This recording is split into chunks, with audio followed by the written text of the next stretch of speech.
only warm primordial blackness. Your conscious ferments in it, no larger than a single grain of malt. You don't have to do anything anymore.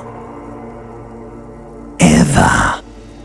Never, ever.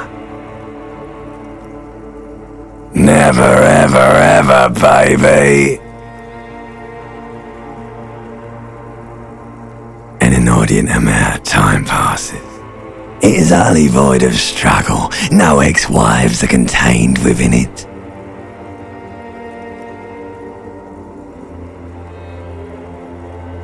You got it, sweet brother. Nothing upon nothing upon nothing.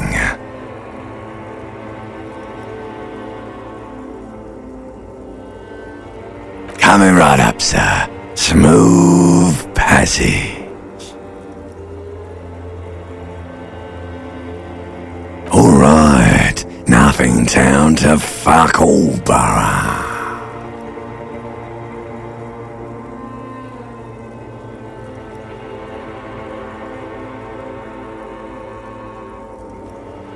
Great choice, Elder One. It has always been like this, and it always will.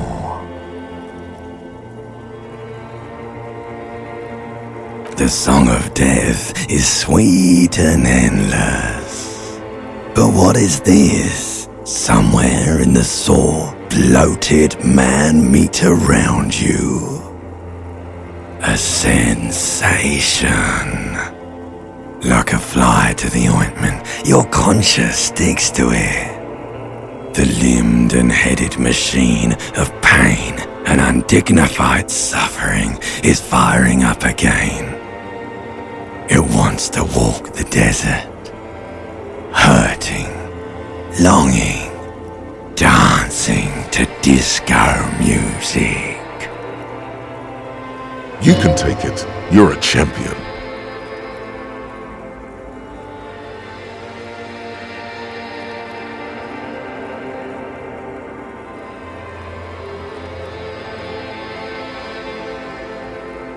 The stench of liquor rises from your mouth, and with it, an ungodly headache.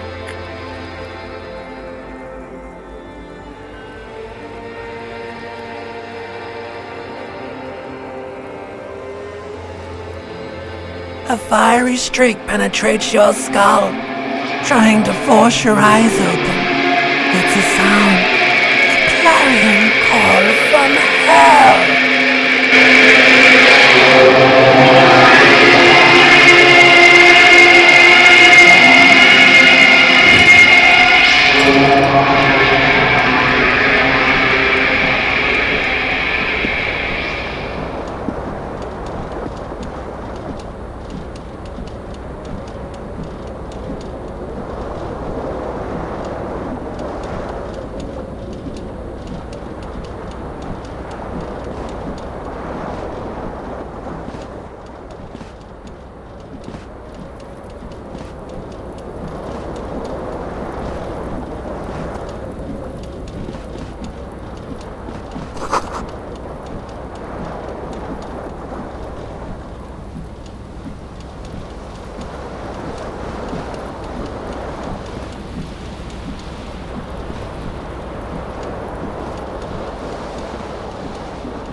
This fan has two chain pull switches. One ends in a tiny fan, the other in a light bulb. A truly horrific necktie has somehow attached itself to one of the blades. Or has it been consigned there as punishment? You feel as though this creature is your friend and wants to reattach itself to your neck so that you may continue your adventures together in this strange world.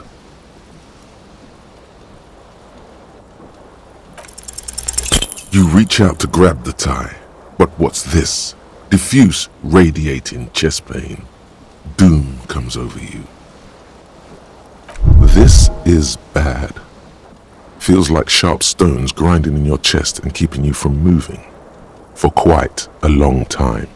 Still ongoing. Now is a good time to start worrying. Finally, the pressure recedes. You find yourself covered in cold sweat and trying not to move, hoping it will keep you from dying.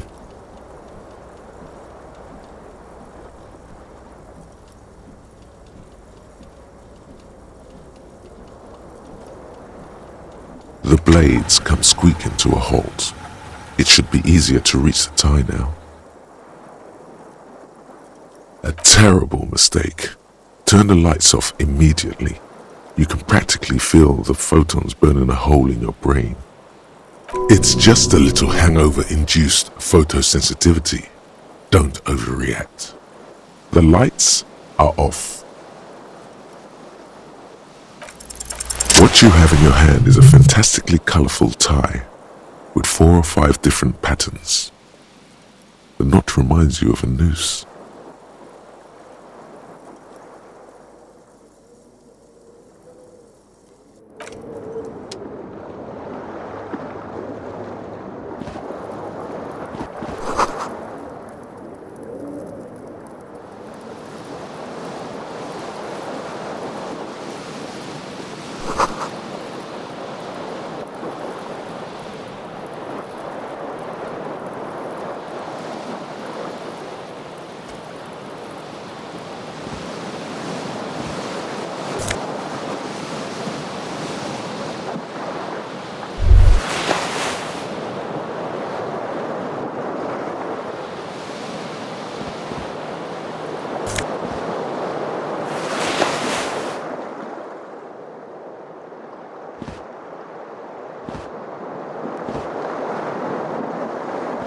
The window stands broken in its frame. Cold wind blows in. The morning light hurts your eyes. It's hazy, but you see the ocean and some war-torn buildings.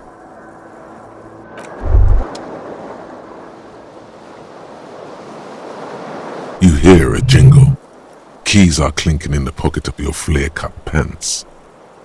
It says, whirling in rags, on the aluminium keyring. There is a single key on the ring. The number 1 is etched on it. It should open the door.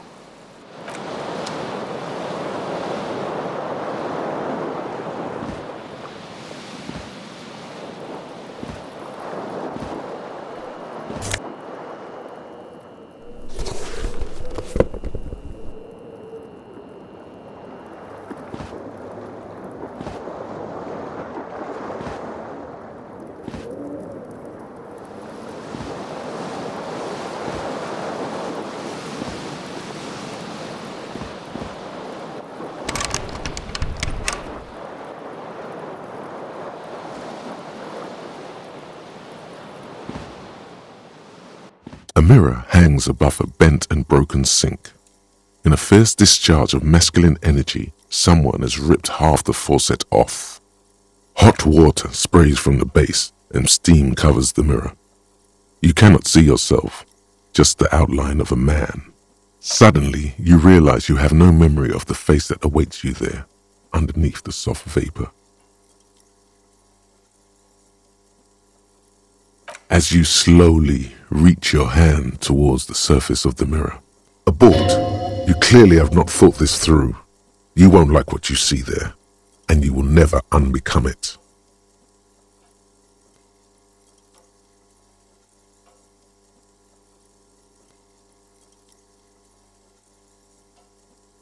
Behold. You have no idea who this thing is, do you?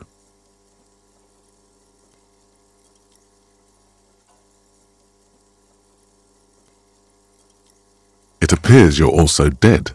There's clearly rigor mortis on your face. Oh wait, is that an expression? Are you trying to make an expression with that face? Why?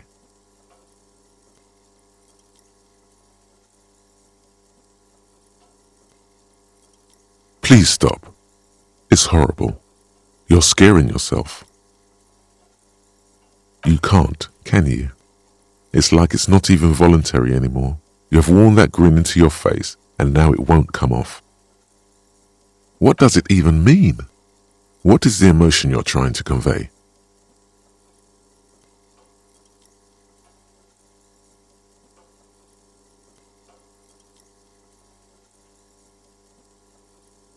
You should check yourself for a pulse, superstar.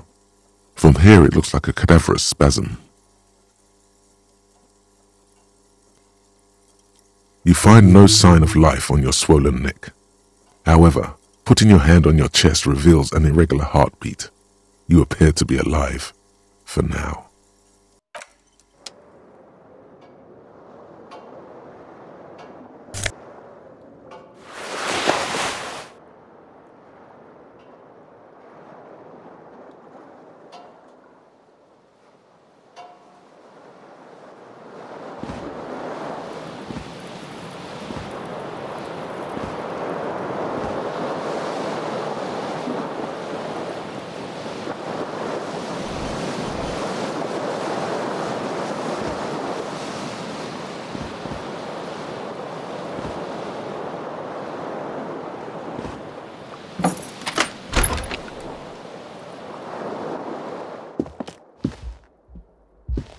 Hello, officer.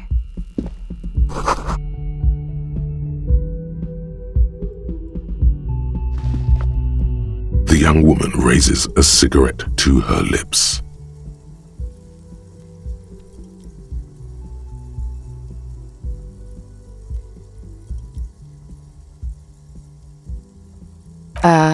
No. There's only one solution to this. You're a businessman.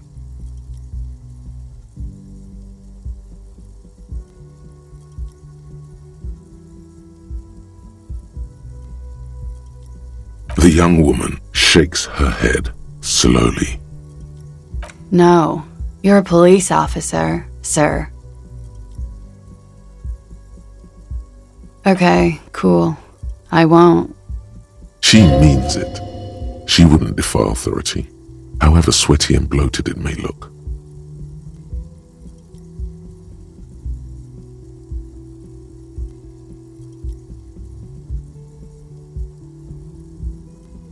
First, I have to ask, are you okay, sir? You look like you're about to throw up. Can I bring you something? She's right. Something wants to come out through your mouth. But you can keep it down because your body does not control you.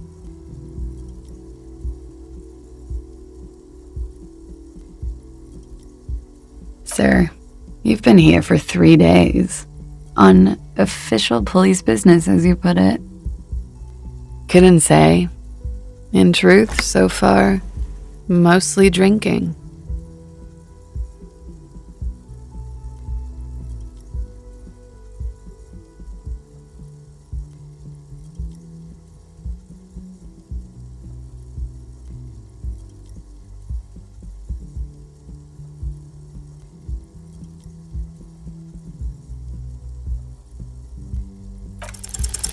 Try the expression. Come on, why are you still doing this? Alcohol raises testosterone levels, especially in men. The levels remain elevated after inebriation ends and the pain begins. You seek comfort. It's only natural. She puts out her cigarette.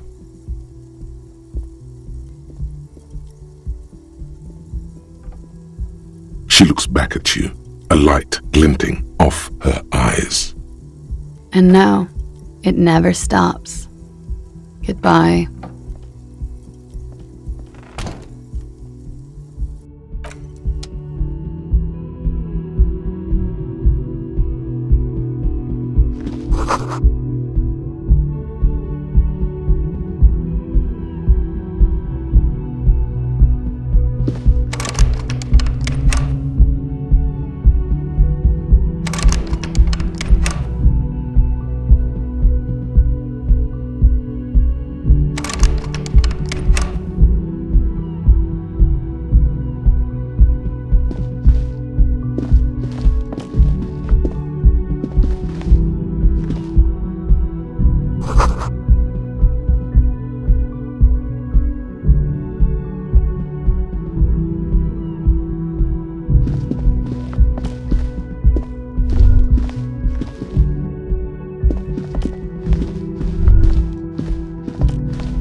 door is closed. There is no answer. You hear the shower being turned on somewhere inside. A tremendous loneliness comes over you. Everybody in the world is doing something without you.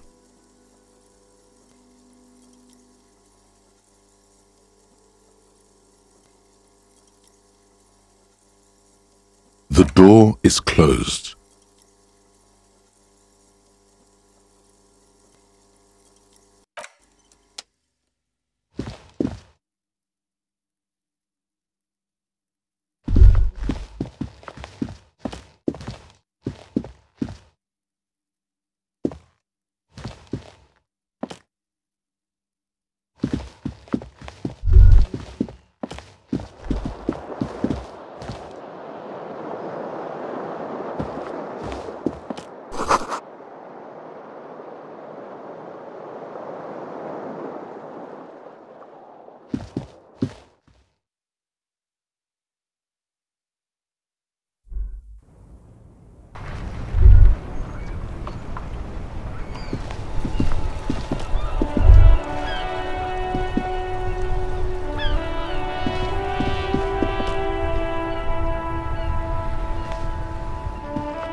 There they both are, two identical shoes, both copiously green and indiscriminately snakeskin, reunited on your feet.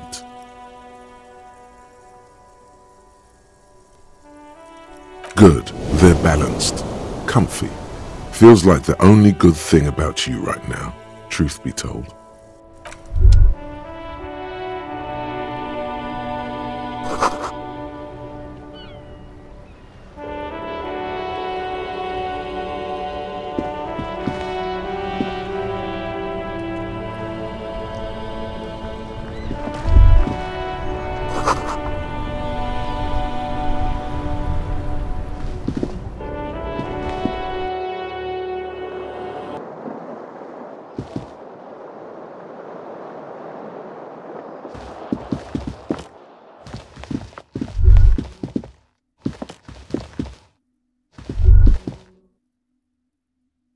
You should pick that fat, juicy cigarette butt from the tray, light it up, and smoke the living shit out of it.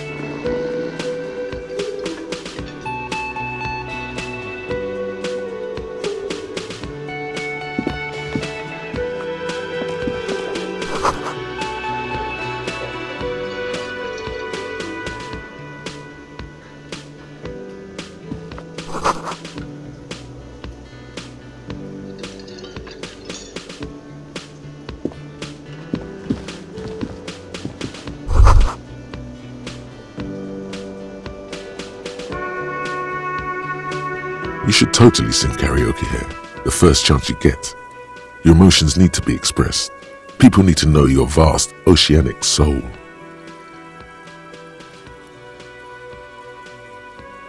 Utterly. And it needs to be heard through a PA system by other people, whether they like it or not. Ram it up their ears, says your adrenaline gland. Violently express yourself.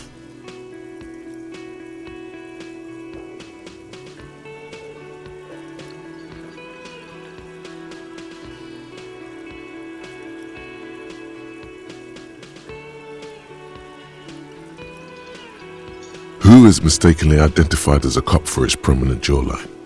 Yes, sounds likely. You should probably go on stage and pose for a moment when you're done with this thought. See if it works. You have not yet stumbled on the right lamentation, but it's out there. It'll come to you. You will wreak havoc with it. Don't worry. No.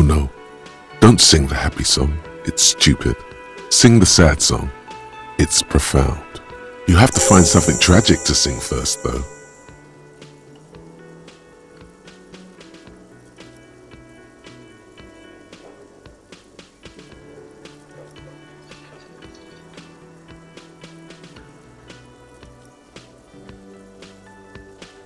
Who is mistakenly identified as a cop for his prominent jawline? Yes.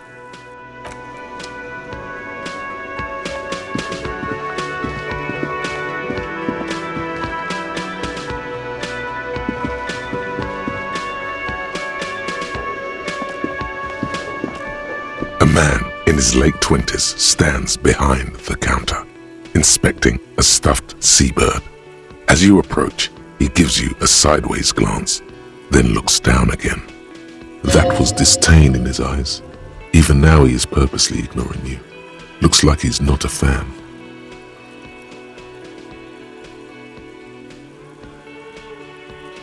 No, I'm not the bartender.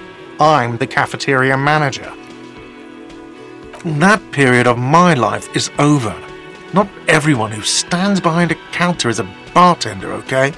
I'm the cafeteria manager. I have 3 cafeterias to manage. 3. Sylvie tends the bar here, not me. I'm only standing in. She just, you know. There's something there, and it's not good. That's all you know for now. A competent work of taxidermy. The white and brown seabird lies among piles of coasters and drying mugs. One of its wings broken. The man is trying to mend it. Looks like the bird was ripped off the shield that was used to mount it, most likely on a wall. Something about it makes you feel bitter. Look, your buddy is over there.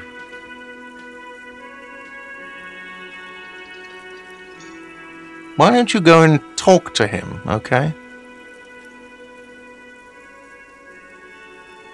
He pretends not to hear you, concentrating on the bird instead. Oh no, you're a hero. A real hero cop. Am I? Or did you ride in, take the body down, solve the murder, and not trash my hostel room?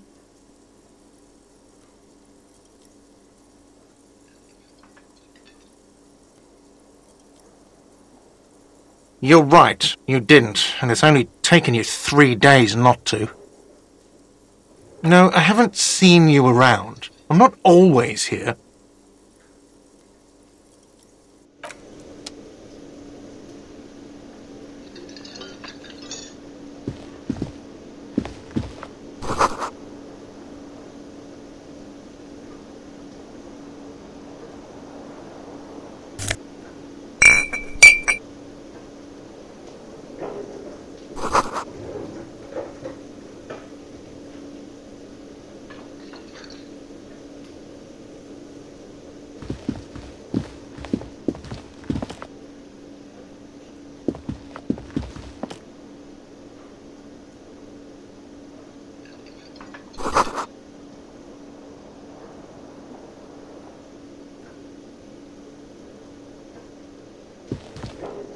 Hello, sweetie.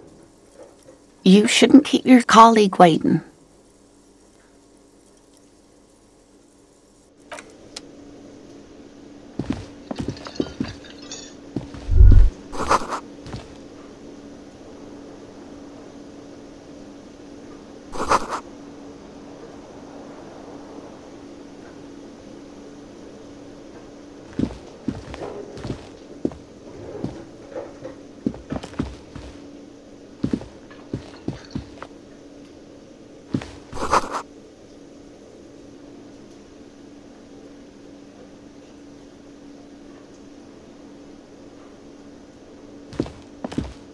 A bespectacled man in an orange bomber jacket is tapping his foot on the floor. Looks like he's waiting for someone. You. As you approach, he narrows his eyes and extends his hand in greeting. If an assault were launched on this building right now, If the windows came crashing down and the whole world descended upon you, this man would hurl himself in death's way to save you. You are sure of this, but why? Hello, I'm Kim Kitsuragi, Lieutenant, Precinct 57. You must be from the 41st. You realize he is waiting for your name. This is your chance to come up with a really good name for yourself. Get creative. Conceptualize.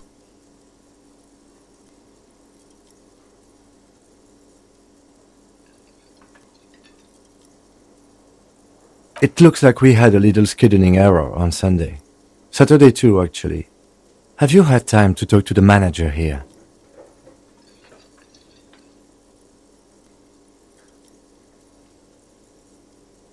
If you don't mind, we should talk to him again. Ask him for a rundown of the area. Now that I'm here as well. I understand the scene is out back, right? It also wouldn't hurt to assure him the police are finally here. In full force, I mean. Have you mapped out the initial interviews?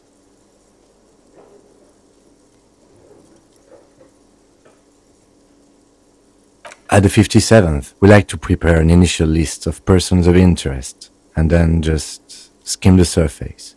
Prepare the field, get to know the players. You don't do that? Maybe it's not an inter-district practice. Right. And the interviews? Okay, we'll have time for that after we take a look at the coroner's case. Have you removed the dead body from the tree?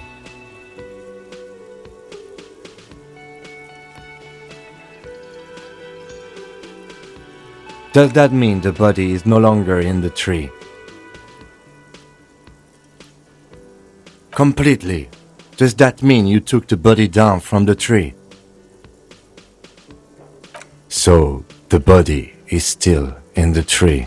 This is the first time you detect a weariness in the lieutenant's voice. It is obvious he would have preferred for the body to no longer be in the tree. Where it has been hanging for 7 days straight. We should go there as soon as we are done talking to the owner. What a shame. Get to it now. Rip that body down from the tree.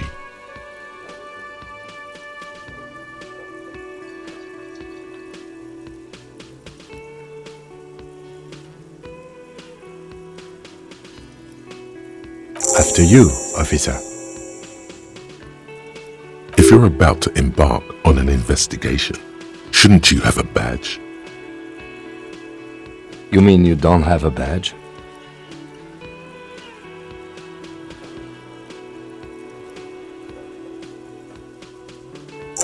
Oh, if you didn't have your badge, then that would be very bad. You would need to report it on my shortwave. But since you do have it, we can go straight to the task at hand. Lieutenant Kitsuragi is now in your party.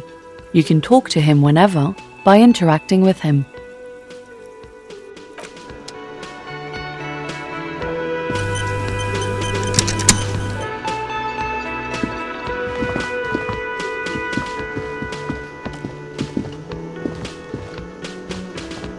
The man with the unimpressive beard notices you approaching.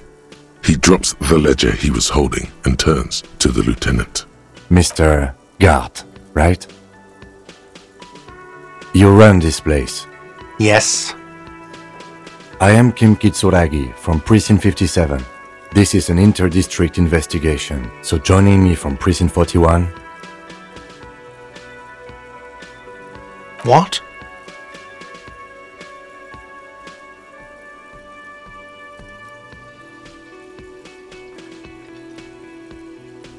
Right. Now, I know it took us a while to arrive at the scene. It also took you a while to call us and report the dead body. It was you who placed the call, yes? No, I only just got here. It was probably Sylvie who called you. She usually works the bar here. I'm only temporarily taking over her duties. Do you have her number? As a matter of fact, I do. You said you just got here. From where? Are you a local? What, of Martinez? No, I live in Jamrock. I only sometimes come here to keep an eye on the place. This is just one of the many, many cafeterias I manage. But you still know your way around, yes? In case we need directions. Yes, I know where some things are, but as I said, I don't live here. I just used to work here. And I'm not going to start working here again, if that's what you think. I didn't imply that.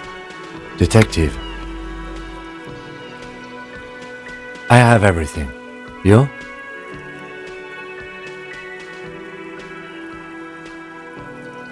Yes, he means, do you have questions for me, like a police officer would?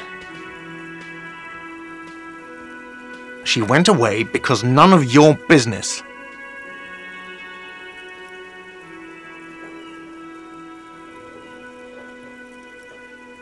Oh my God, what is your obsession with this Sylvie person? Get over it. Maybe it's he who's obsessed with this Sylvie person. Certainly sounds like it. Behind this building, there's a courtyard. They hoisted him up on a tree there. That's easy. See that door there? First you exit through that. Then, to your right, you should see a big hole in the fence. A really big one. You can get to the courtyard through there. No need for the keys. The hole is big enough for the Franco-Nigerian cavalry to fit through. Does he want you to feel guilty of making that hole? It's implied in his voice. I don't know who killed him. I'm not the police. That's your job.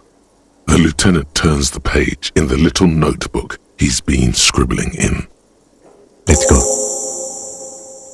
Not so fast. You owe me 130 real. No one is saying the multi-pattern necktie you found tied to the ceiling fan can talk. No one. It must be merely imagination. But... Let's bail! Time to push the eject button! Sounds like a responsibility! You don't like those! no, don't listen to him. It's madness. Just talk.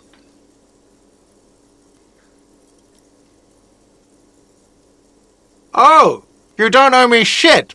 Well, officer, you're right. You don't owe me shit, you owe me money. We do not need to assert ourselves here. We only need instructions from him. This is the proprietor, remember?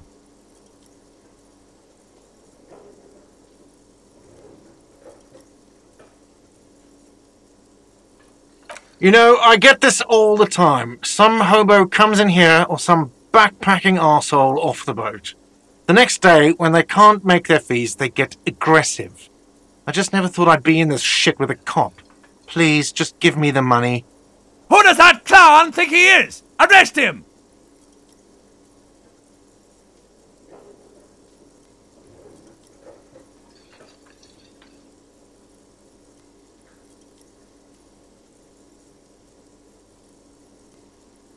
Let's see. 3 nights at a tariff of 20 real comes to 60 real. Then there's the window you annihilated. The hole in the window was the first thing I saw when I came to work. So don't try to tell me you didn't. That will be 40 real in damages. Another thing you've annihilated is half the bar. You've run a tab of 30 real. Actually more, but we'll round it down to 30 for your hard work maintaining the stability and order of Revachol. That's 60 plus 40 plus 30 equals 130 real. And yes, real is still money.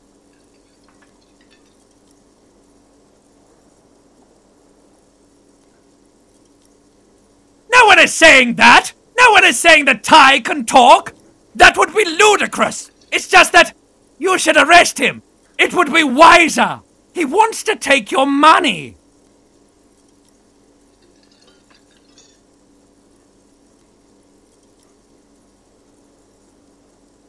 The lieutenant looks at you tugging on your garish tie. He puts his hand on your shoulder. If you don't have the money, it's okay. None of us are in this for the wages. That's cop 4. I haven't offered to pay because I don't have any money either. What are you, brain damaged? Money is what grown-up people use to pay for things. Things like this hostel room or 8 bottles of potent blend and 9 packs of Royal Extra. We use it for everything, really. Are you serious? From your work? I don't know. You can take bribes, I guess. I'm sorry. I don't think cops can take bribes. Some do take recompense, but only to survive. Are you serious? From your work? I don't know. You can take bribes, I guess. I'm sorry. I don't think cops can take bribes. Some do take recompense, but only to survive. For survival, to pay me. Unless you want to become a hobo. Do you want to become a hobo? There's nowhere else to stay in Martinez and it's a cold spring outside. Money doesn't make you happy, but it lets you be unhappy for a while longer. If you run out of money, you die. It's like that for all of us. Me too. That's why I need you to pay me. I'm not an asshole. There's a shuffle of nylon as Lieutenant Kitsuragi looks for something in the pockets of his orange bomber. I'm sorry, but he has to pay. I can't let him stay here any longer if he doesn't. If he doesn't have the money by tonight, then... Officer, maybe you are better off working this from home for now. You live in Jamrock, right? It's not that far away.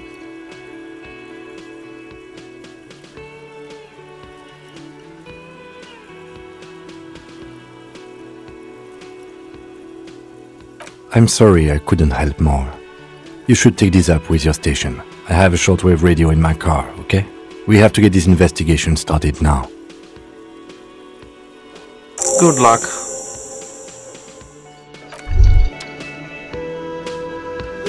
By the way, where is home? The address is coming up blank, and this place sure isn't it. But you've been at this hostel cafeteria for only 3 nights. Where were you before? You had to be somewhere.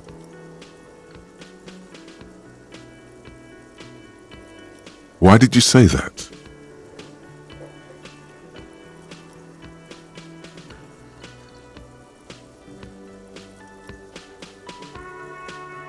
No. But isn't that an expression, not a place? A saying, up on Marvel Hill, a great high place, one that is impossible to climb back to. That doesn't sound like somewhere you can stay if you run out of money.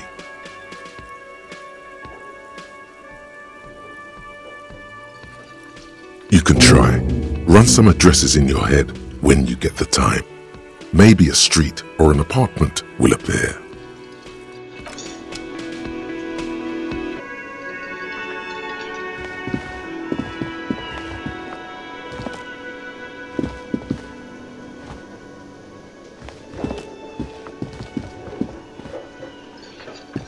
Yes?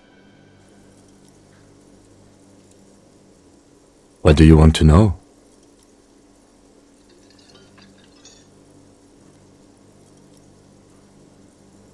I'm afraid you and I are pawns in a pissing competition. His disdain is clear. This man would not use such an expression otherwise. You don't know? I assumed you were in on it.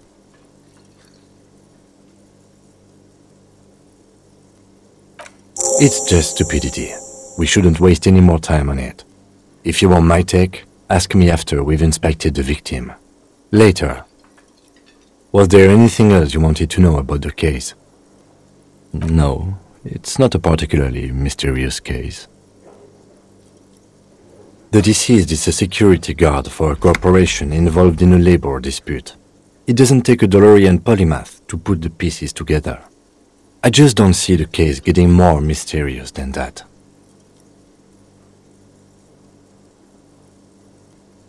Then you are in luck, because we are in the midst of a major strike by the dock workers union. Maybe more than that. The union clearly wants a piece, not just of the industrial harbor, but the Wild Pines Corporation itself. I expect the case itself to be less challenging than navigating these community matters. This district isn't used to the RCM's presence, and the union rarely overplays its hand, as it appears to have done in this case. Good.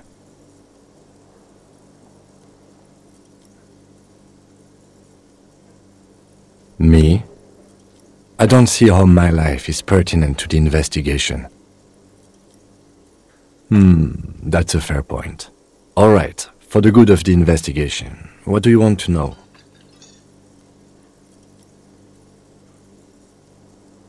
That's correct.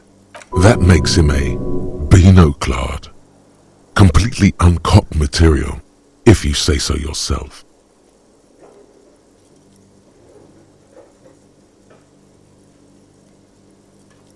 Are they? They are mostly just cumbersome. You could use a good, normal peer yourself. That's because I'm half Seolite, or quarter. My father's father was from Seoul. So was my grandmother, but from my mother's side.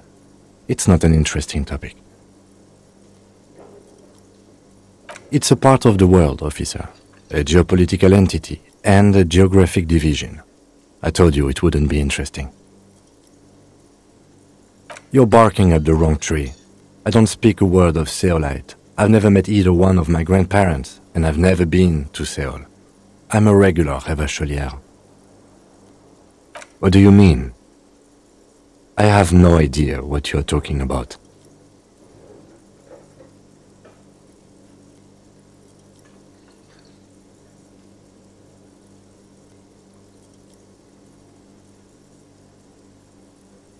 I can't say that it does, no. When I need to think, I just use my notebook. The lieutenant produces his small blue notebook and idly thumbs through a few pages. That's where his conversations with himself take place. You're super lucid, yet psychedelic. You don't need office supplies to connect to your nervous system. You're special. No.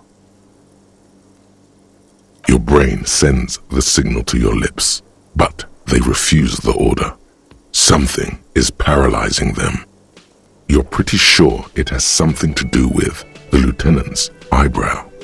The eyebrow is exercising psionic control over you.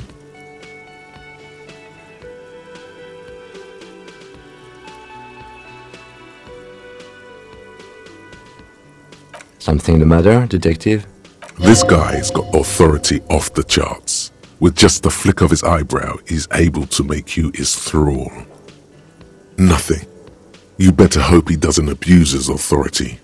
There's a lot of it.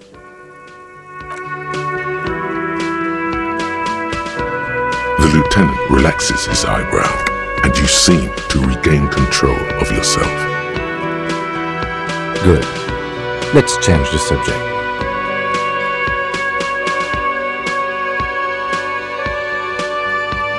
No response. He just arches his brow. Have you tried concentrating on something other than your personal affairs? There is a sudden, harsh edge to his voice, like he's tired of hearing about your personal affairs.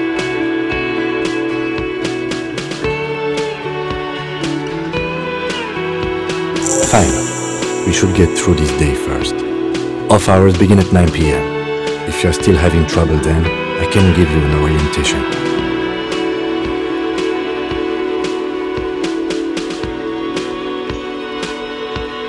Focus on other people's troubles, not your own. That is a relief. Your heart beats twice like a fist. The serotonin deficiency makes your teeth clench.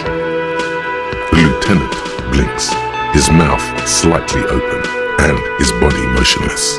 A microsecond passes. Excuse me, I was lecturing you. I shouldn't have. You should consult a medical professional if you feel that you need help. You can use the radio in my kinema to call your station's Lazareth. This habit of dispensing wisdom has been brought to his attention before. He will not think less of you for lashing out. He is trying to curb it. A moment passes. The lieutenant glances at the sports watch on his wrist.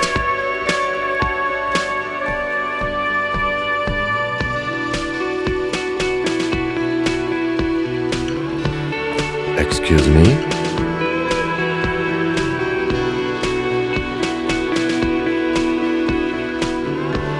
You have a a distinctive way of walking. If I were to walk in front of it, we would surely collide. I hope you don't take this the wrong way. It's just a collegial observation. In the 57th, we call it the Jamrock Shuffle.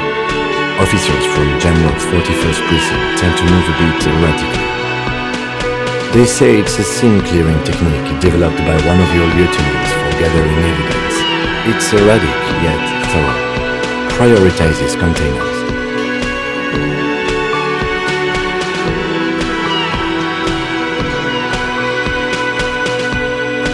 I don't know. Containers contain, I guess. I'm making assumptions. We should move on. Passing along frivolous interdepartmental stereotypes is not usually his oeuvre. He regrets bringing it up. What do you want to know?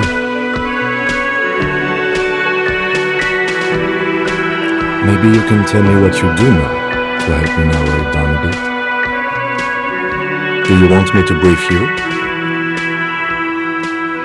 3 days ago, the RCM Emergencies Desk received a report about a security guard who was found hanged in Martinez. An anonymous caller said there was a dead body behind the Whirling in Rags hostel cafeteria. The cadaver had been there for 4 days. No one had come to investigate. During that time, the victim had been stripped of his belongings. The caller did not identify him, but used the word lynching. There is an ongoing labor dispute between the local dock workers and the logistics company Wild Pines. I was told we should approach the death as part of this dispute.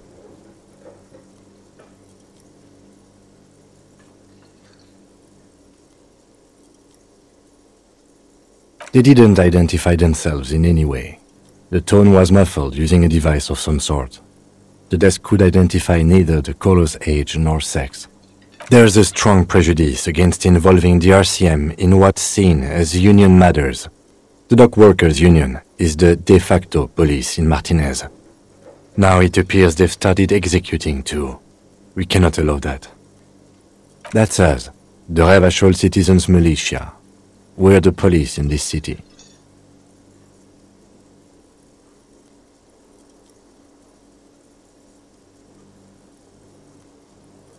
That's right.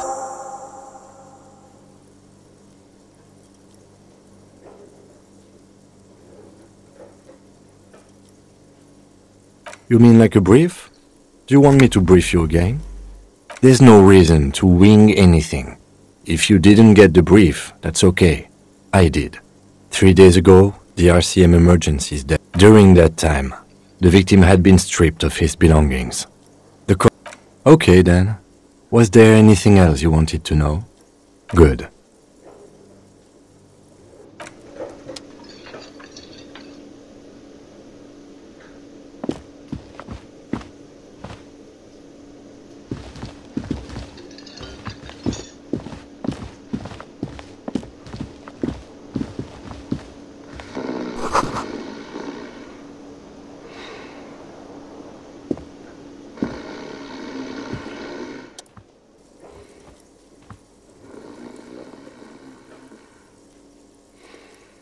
On the counter, rolled out of his open hand, you see a blister pack of headache medicine.